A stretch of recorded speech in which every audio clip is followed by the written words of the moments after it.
এরপর কিছু সময় যাওয়ার পর মালা মা হতে চলেছে। দাইমা, সুজনকে ডাকো দাইমা, আমি আর পারছি না দাইমা, দাইমা আমি আর পারছি না,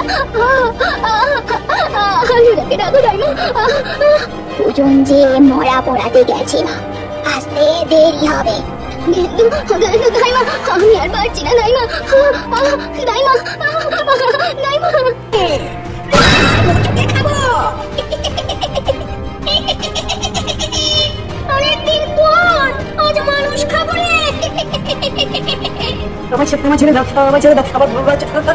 জনের কথা শেষ হতে না হতে তার মাথা আলাদা করে দেয় দেহ থেকে।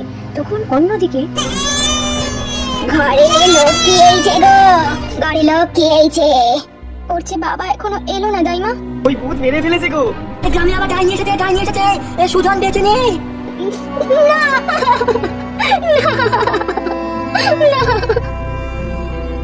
অন্যদিকে গ্রামের সবাই জড়ো হয়ে ডাইনির ব্যাপারে আলোচনা করছে।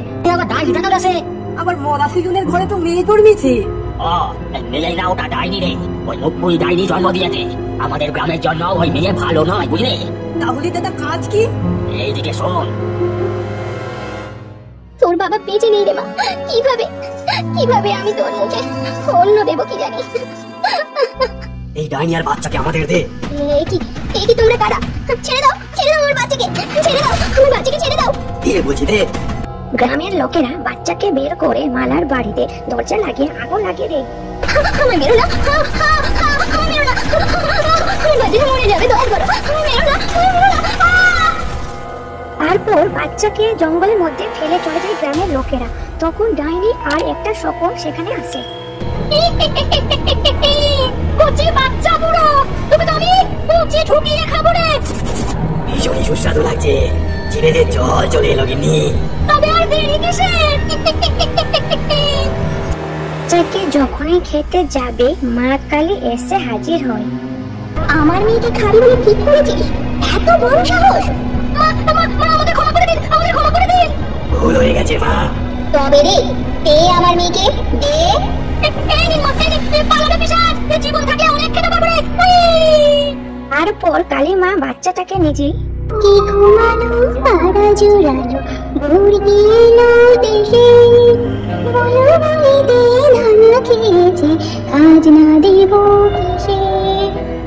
কি ঘুমানো পাড়া জোড়ানো মুরগি এলো দেশে, বলো বলি দে ধানা খেয়েছে কাজ না দেব কিসে।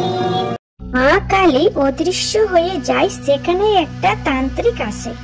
এ কি, এত রাতে এই কালী মন্দিরের সামনে এই বাচ্চাকে কে রেখে গেল? যাক, একদিকে ভালোই হয়েছে, আমার কাজে আসবে। তান্ত্রিক বাচ্চাটাকে নিয়ে আসে নিজের বাড়িতে। আস্তে আস্তে বাচ্চা বড় হতে লাগে। তান্ত্রিক বাচ্চাকে নিজের মেয়ের মতোই ভালোবাসে। একদিন তান্ত্রিক শ্মশানে যজ্ঞ করতে দেরি হয়ে যায়। বাচ্চা তখন খিদের জন্য কান্না করছিল। বাচ্চার কান্নার আওয়াজ ভূতিদের কানে গিয়ে পৌঁছায়। বাচ্চা খাবে, বাচ্চা কুচি কুচি হাত পা, খেতে ভারী মজা, দেরি করে লাভ নেই, করে ফেলি সোজা গেছা। ভূতেরা তখন বাচ্চাটিকে নিয়ে চলে আসে। যখনই বাচ্চাটিকে খেতে যাবে তখনই মা কালী উপর থেকে নিচে নামে আর কাঁদতে শুরু করে। আবার আমার মেয়েকে খেতে চেয়েছিস, আজ তোদের রক্ষা নেই। ভুল হয়ে গেছে মা, ভুল হয়ে গেছে। শেষবারের মতো ক্ষমা, শেষবারের মতো ক্ষমা। মা কালী দুটো ভূতকেই খাড়া দিয়ে কেটে দেয়। সেখান থেকে মা কালী অদৃশ্য হয়ে যায়। মেয়েটি আস্তে আস্তে বড় হতে লাগে। বড় হয়ে তান্ত্রিকের বাবা বলতো,